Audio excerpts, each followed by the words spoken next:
এই দেশে বৃদ্ধাশ্রম আছে।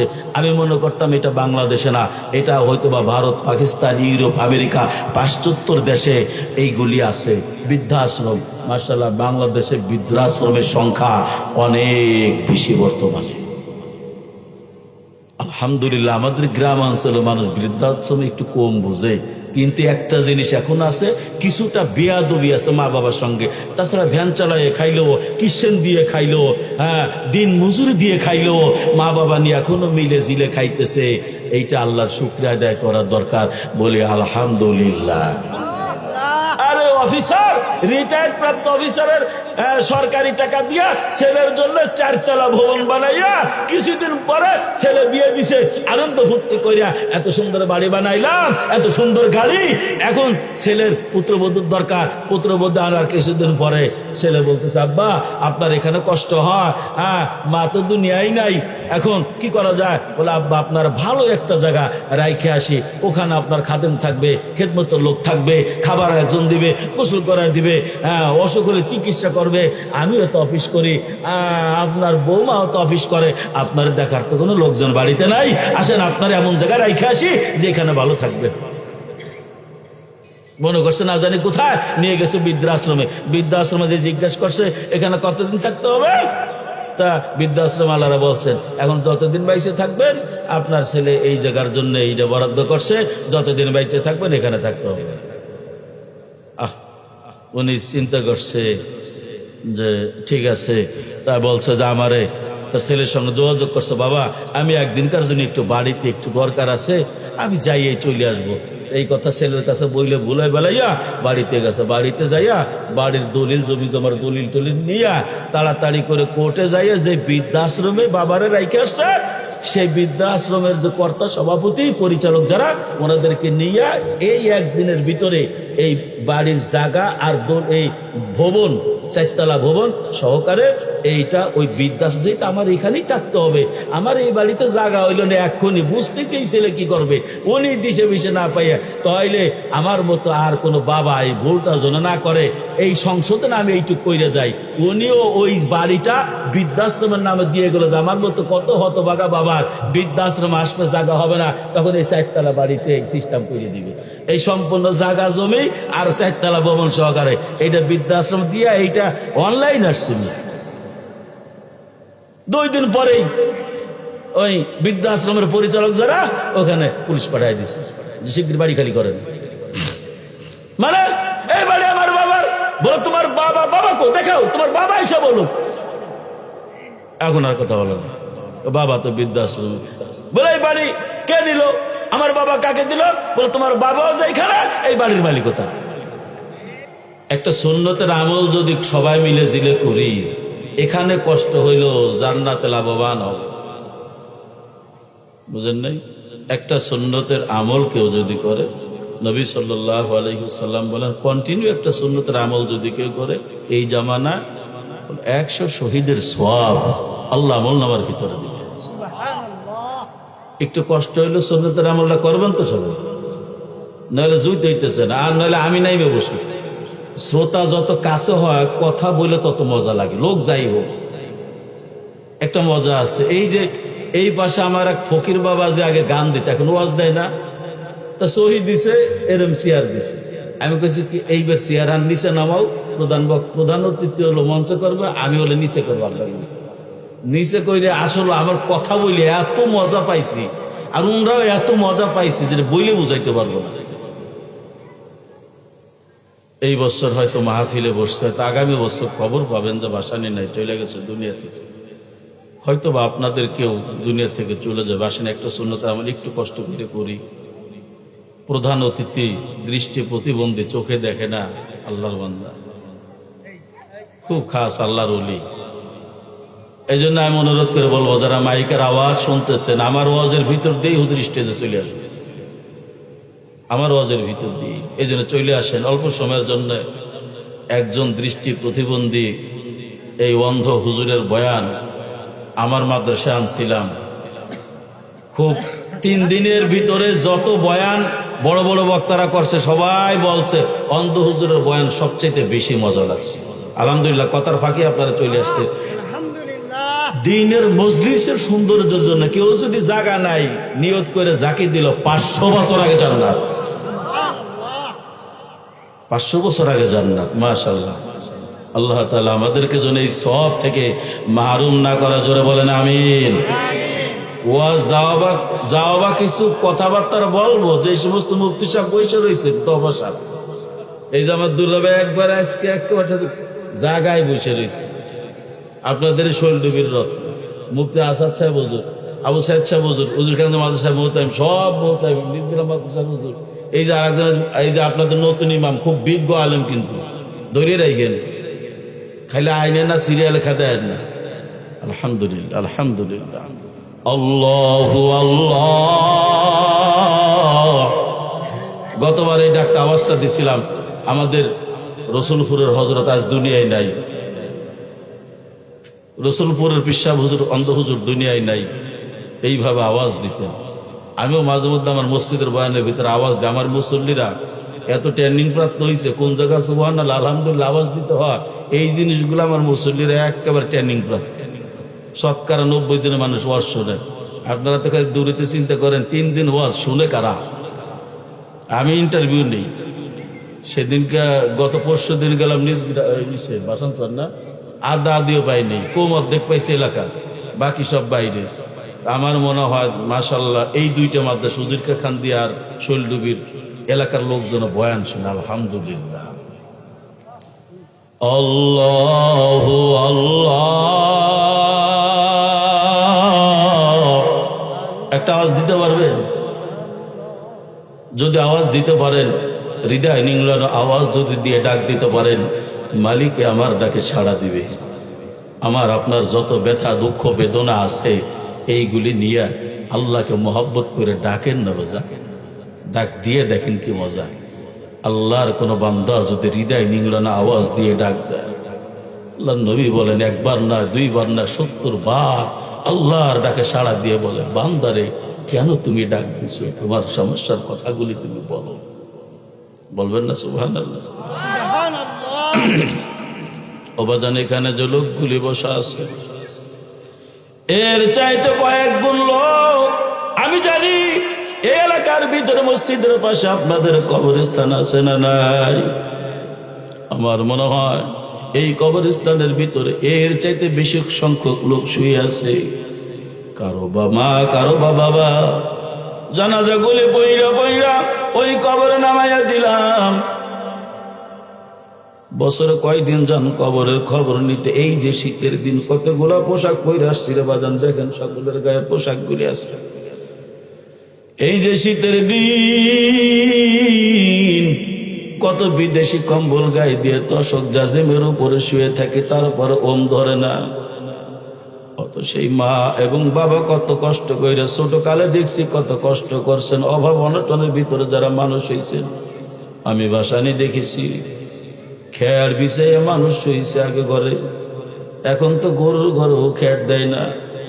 অথচ মা বাবা কত কষ্ট করে অন্ধকার কবরস্থানে পূর্বাকান্দের লোক আজকে হারেস বলছি নাই, হারেস বলছি আপনাদের কিনা মেহনত কইরা 1 টাকা থেকে শুরু করে 10 টাকা 1000 টাকা দিয়ে কবরস্থান বানাইয়া দিয়ে গেছে শেষ ঠিকানা। ওই শেষ ঠিকানার ভিতরে শীতের দিন কারো বা মা কারো বাবা শুয়ে আছে। কথা ঠিক কিনা বাজান, ঠিক কিনা? এমন একদিন যেতে হবে, এমন একদিন আসবে আমার আপনারা দুনিয়া থাকার জায়গা না, চলে যেতেই হবে। ও বাজান অল্প সময়ের জন্য চলে আসেন, যারা বিছানায় শুয়ে আছেন অল্প সময়ের ভিতরে অন্ধ হুজুর এসে বয়ান করবে, বাজান বুঝতেই পারবেন কত সুন্দর বয়ান করবে, মরণের কত স্মরণ হবে। ওই কবরস্থানে যারা শুয়ে আছে এতিম হয়ে গেছে, ভাগ্যবান আজকে তারা যারা আজকে ময়দানে বসে আছেন। আজকে আপনাদের মা বাবার রূহগুলি ডাক দিয়ে বলতেছে, ও পোড়া কপাল সন্তান, আলেম ওলামারা আসছে, বন্ধ হুজুর আসছে, মঞ্চে কত আলেম ওলামা, শীতের দিন এদের ওয়াজ শোনার প্রয়োজন নাই। বরকতান আসছে, নাজমুলের মহব্বত, আপনাদের মহব্বতে আসছেন, এদেরকে আপনার বাড়িতে দাওয়াত করবেন। অনেক সময় দাওয়াত খাওয়ার সুযোগ পাওয়া যায় না, সময় পাওয়া যায় না, কিন্তু মাহফিলের উদ্দেশ্য করে হযরত উলামা একরাম চলে আসছেন। এই সমস্ত উলামা একরাম 10 বছর 15 বছর 20 বছর আগে তালাশ করে পাওয়া যায় নাই। আমাদের বড় কপাল, বড় ভাগ্য, যেদিকে যাবেন এখন আলেম ওলামা পাওয়া যায়।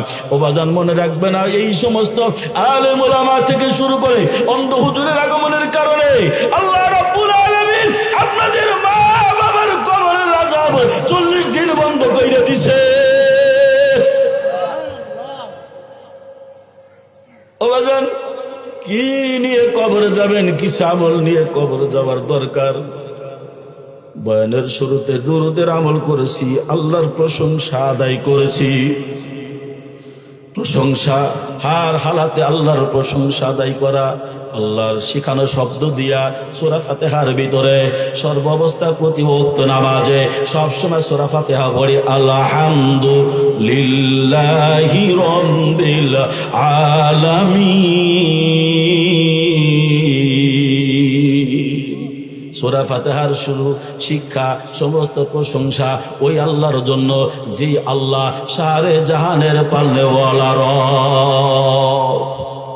দুরূদের আমল করেছি বেশি বেশি। যারা আল্লাহর গোলামি করেন, 5 ওয়াক্ত নামাজ পড়েন, নফল ইবাদতের ভিতরে একটা আমল বেশি বেশি করা চাই, সেই আমলটা হলো দুরূদের আমল। আল্লাহ তাআলা নিজে কোনো আমল করেন না, আল্লাহ নামাজ পড়েন না, আল্লাহ তো যাকাতের দরকার নাই, আল্লাহর ঘুমের দরকার নাই, আল্লাহর খাওয়ার দরকার নাই, আল্লাহ রুকু সেজদা করে না, আল্লাহ রোজা থাকে না। একটা আমল আল্লাহ তাআলা করেন এবং বলেছেন, ও দুনিয়ার মানুষ, এই আমলটা আমি করি, আমার ফেরেশতারা করে, তোমরাও করবা। বলবেন না সুবহানাল্লাহ? এই একটা আমল নিয়ে আজকে যাব, যে আমলটা আল্লাহ তাআলা নিজে করেন, যে আমলটা আল্লাহ নিজে করেন, আসমানের ফেরেশতারা করেন এবং বলেছেন, ও দুনিয়ার মানুষ মুমিনেরা, এই আমলটা তোমরাও করবা। আচ্ছা বলেন দেখি, আল্লাহ রাব্বুল আলামিন দয়ার আল্লাহ যেই আমলটা করেন, ওই আমলটা যদি আমরাও করি, আল্লাহ খুশি হবে না বেজার হবে? এই আমলটা আজকে আমরা বাড়িতে নিয়ে যাব। ও বাজান, কার কোন দিন মৌতের ডাক এসে যায় আমাদের কারো জানা নাই।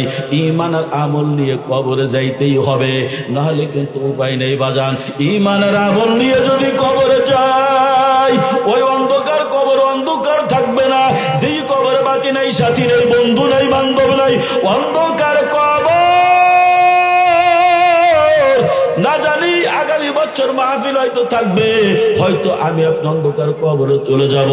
ও আমার আম্মা জানেরা, হয়তো মাহফিল থাকবে যেই বাড়ির ভিতরে আমি আপনার আম্মা জানেরা, যেই বাড়িটির ভিতরে, যেই ঘরের ভিতরে রঙিন কাপড় পরে নববধূ সেজে ঢুকেছিল, ও আমার আম্মা জানেরা, ওই ঘর থেকে একদিন সাদা কাপড়ের পড়াইয়া আবার চিরদিনের জন্য বিদায় দিয়া অন্ধকার কবরে রাইখে আসতে হবে। ও বাজান, অন্ধকার কবরে চলে যেতে হবে। ওই কবরের কথাকে স্মরণ করবার জন্য মাহফিলের আয়োজন, ঈমান আমলকে বৃদ্ধি করবার জন্য মাহফিলের আয়োজন। এই মাদ্রাসাগুলি বাজান কি শিক্ষা দেয়? কুরআনুল কারীমের শিক্ষা দেয়। ছোট ছোট বাচ্চারা নামাজের সুন্দর ফরজ ওয়াজিব ইস্তেনজার আদব কত সুন্দর তেলাওয়াত শিখেছে। এতে আপনারা খুশি না বেজার?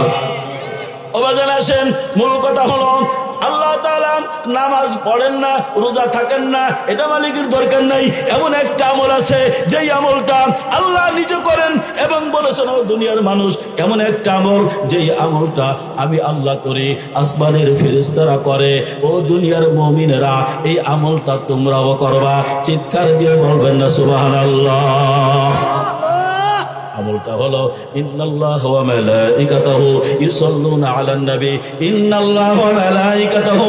আল্লাহ বলতেছেন, ও দুনিয়ার মানুষ, আমি আল্লাহ নিজে আমার হাবিবের উপর দরুদ পড়ি।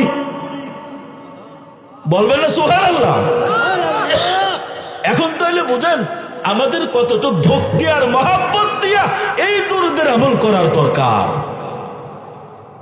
আল্লাহ বলতেছেন, ও দুনিয়ার মানুষ, তোমরা শোনো, আমি আল্লাহ নিজে দরুদ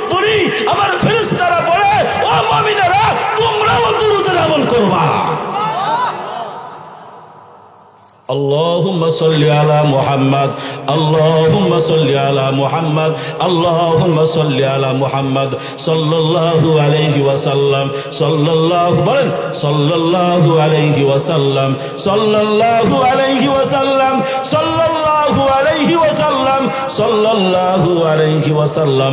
আল্লাহর জন্য বেশি বেশি করে দরুদের আমল করে, যেই আমল আল্লাহ নিজে করেন, আসমানের ফেরেশতারা করেন, আমাদেরকে করতে বলেছেন। ইনশাআল্লাহ কমাস কম প্রতিদিন 100 বার হইল দরুদের আমল করব ইনশাআল্লাহ। নাম্বার 2, 1 নম্বর আমল গেল।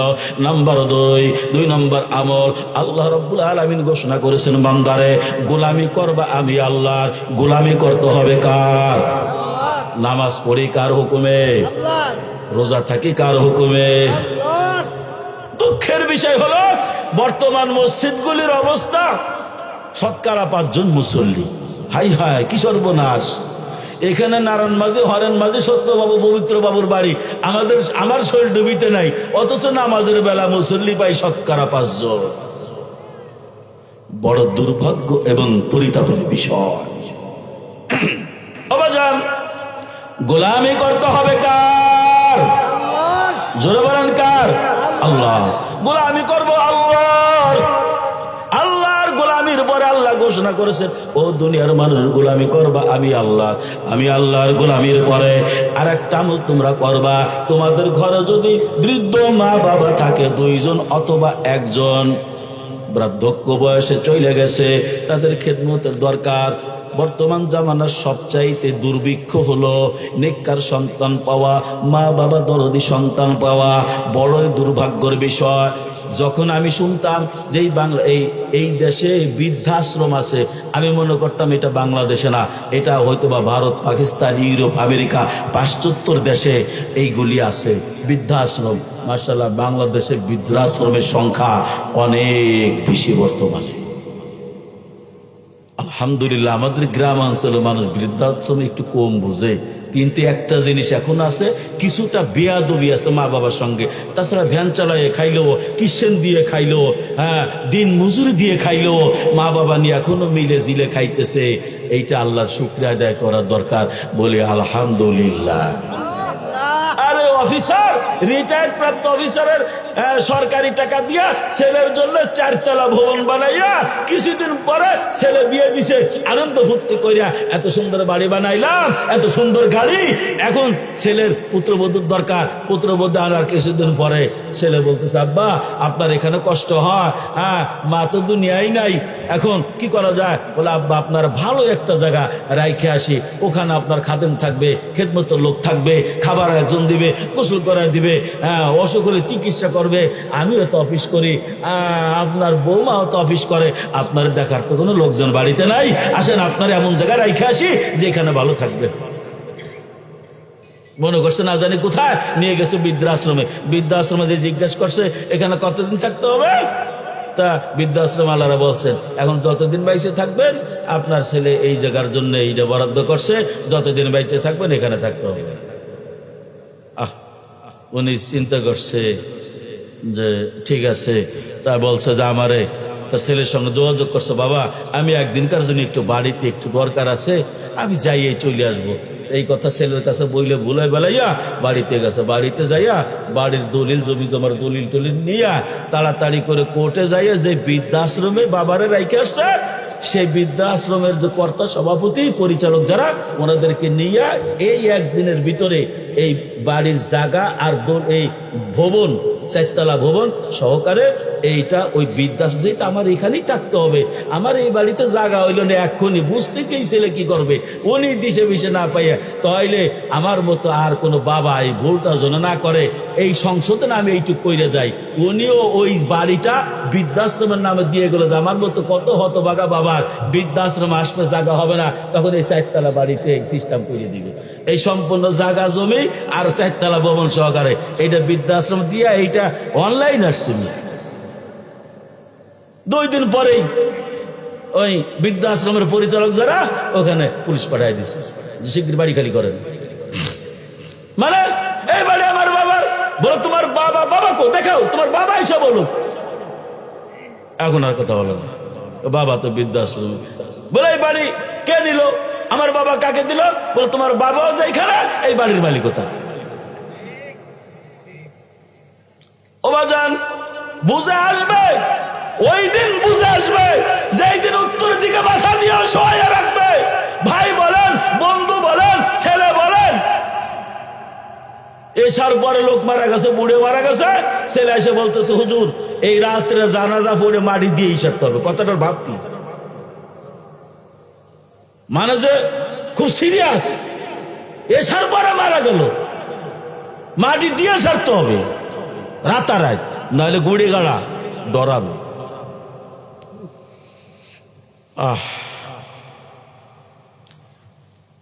হুজুর মা মারা গেছে, রাত্রে মাটি দিয়ে সারতে হবে, অথচ এই মা ডান পাশে পেশাব করছে, মা আমারে বাম পাশে নিছে, বাম পাশে পেশাব করে ভিজাই দিছে, বুকের উপরে নিছে, আর মেয়ে বুকের উপরে পেশাব করছে, ভিজা অবস্থায় রাত কাটাইছে। এই হলো মা আর এই হলো বাবা। এই মা বাবা কবরে চিৎকার দিয়ে ডাকতেছে, বাবা রে আজকে পূর্বকান্দি মাহফিল, গ্রামের মাহফিল, ওরে কপাল পোড়া, যাও না একটু আমার জন্য একটু হাত তুলে দোয়া করো। যেই দোয়াটা আর যেমন দুরুদের আমল আল্লাহ শিখাই দিলেন যে আমি পড়ি, ফেরেশতারা পড়ে, তোমরাও পড়ো, এমনই ভাবে মা বাবার জন্য, মা বাবা বিদায় নিবার পরে দোয়া শিখাই দিলেন। ও দুনিয়ার মানুষ, মা বাবার এত ভালোবাসো, এখন মা বাবা নাই, তার জন্য দোয়া করো, রব্বিরহামহুমা কামা রব্বায়ানি সগীরা। ও বাজান, মা যাদের নাই, বাবা যাদের নাই, পড়েন না পড়েন, রব্বিরহামহুমা কামা রব্বায়ানি। ছোট ছোট বাচ্চারা কত মহব্বত করেন, কত ভালোবাসেন, এত ভালোবাসা লেখাপড়া শিখাইয়া এখন আপনাদের কামকাজ ভালো লাগে না। হ্যাঁ, বুড়ে মানুষ পেশাল বেশি পারে, বুড়ে মানুষ অযথা পেশাল পারে, এইভাবে দানাই পানাই কইরা কেমনে সংসার ভিন্ন হওয়া যায়, শুধু মা বাবা কেমনে থাকবে, কি করবে, বড় দুঃখ পরিতাপের বিষয়। এটা হলো দুনিয়া। ও বাজান, দুনিয়া কার জন্য করবেন, কার জন্য করবেন, করেন ঠিক আছে, কিন্তু ছেলের ভিতরে যদি এলমে দিনের ভয় থাকে, আল্লাহর ভয় থাকে, আপনার ছেলে আপনার সঙ্গে বিয়াদবি করবে না। আল্লাহর শুকরিয়া আদায় করে বলি, আমি ছোট্ট মানুষ, আমার জন্য অহংকার করব, আমি আমার এই বয়স পর্যন্ত আমার বাবা মায়ের চোখের দিকে তাকাইয়া আজ পর্যন্ত আমি কথা বলার সাহস রাখি না। এখনো মা বাবা দুজন জীবিত আছে, তারপরও দিলটা নরম লাগে। চিন্তা ভাবনা করতেছি, 20-22 বছর ধরে মাদ্রাসার বড় হুজুর, ঘর বাড়ি করতে পারি নাই। আমার কর্তৃপক্ষ আমার স্ত্রীর বিদায় জানাজা পড়বার যাইয়া বলতেছে, হুজুর কি করলেন এত কাল ধরে, আপনি মাদ্রাসার বড় হুজুর, আপনার ঘরের ভিতরে ঢোকার মতো পরিস্থিতি নাই, ঘর বাড়ি নাই। এরা কিছু পয়সা করে দিয়ে নিজেও কিছু কায়দা বায়দা কইরা 6 বছর ধরে এখন ঘর দেবার লাগছে মা আব্বার জন্য, নিজে যাই থাকতে পারবো কিনা জানা নাই। ও বাজান, তারপরে হুড়াহুড়ি করতেছি, মা বাবা বৃদ্ধ হয়ে গেছে, তাদেরকে যদি ঘরে কিছুদিন রাখতে পারি আমার কলিজাটা ঠান্ডা হয়ে যাবে। হয়তো একদিন ঘর থাকবে, ঘর হবে, হয়তো বাড়িতে সবাই থাকবে, সবাই পাবো, হয়তো আমার ওই 2 জন মুরব্বী আমার মা আর বাবার হয়তো পাবো না। ও বাজান, মা বাবার চাইতে বড় আপনার দরদি এইভাবে দুনিয়ায় নাই। আমার নানিকে দেখেছি, আমার মামা একজন, 4 জন মামা, একজন জোয়ান বয়সে মারা গেছে। আমার নানি যতদিন বাইতে গেছে সারাদিন কাঁদতে কাঁদতে, যতদিন বাইতে ছিল কাঁদতে কাঁদতে জীবনটা গেছে, চোখের কোনায় ঘাও হয়ে গেছে। এই যে আমার ডান পাশে বসা একজন জোয়ান ছেলে মারা গেছে, রফিক ভাইয়ের। ও বাজান, এই এর স্ত্রীকে দেখেছি, ও বাজান স্ত্রীকে দেখেছি, এই ছেলের জন্য শোকা হতো। ছেলে কিন্তু আরো 3 জন আছে, তারপরও যে ছেলেটা সামনে দিয়া, মা বাবার সামনে যদি বাবার কাঁধে যদি ছেলের লাশ উঠে, এর চাইতে বড় দুঃখ আর পরিতাপের বিষয় না। ও বাজান, এর বিবিকে দেখেছি, এরপর থেকে অসুস্থ হইতে হইতে ছেলের জন্য চিন্তা করতে করতে মহব্বত বাজান, এর নাম হলো মা বাবা। অথচ আমরা মা বাবাকে কবরে রেখে আসার পরে 3 দিন 4 দিন যায় না, আমার পড়তে শুরু হয়ে যায়। মা কেমন ছিল মনে নাই? হ্যাঁ, তবে যদি আল্লাহর ভয় কলিজার ভিতরে থাকে, ও মনে রাখবে তিমেরা, তোমার দোয়া আল্লাহ ফেরত দিবে না। তোমাকে দোয়া শিখাই দিছে আল্লাহ নিজে, রব্বিরহামহুমা কামা রব্বায়ানি সগীরা।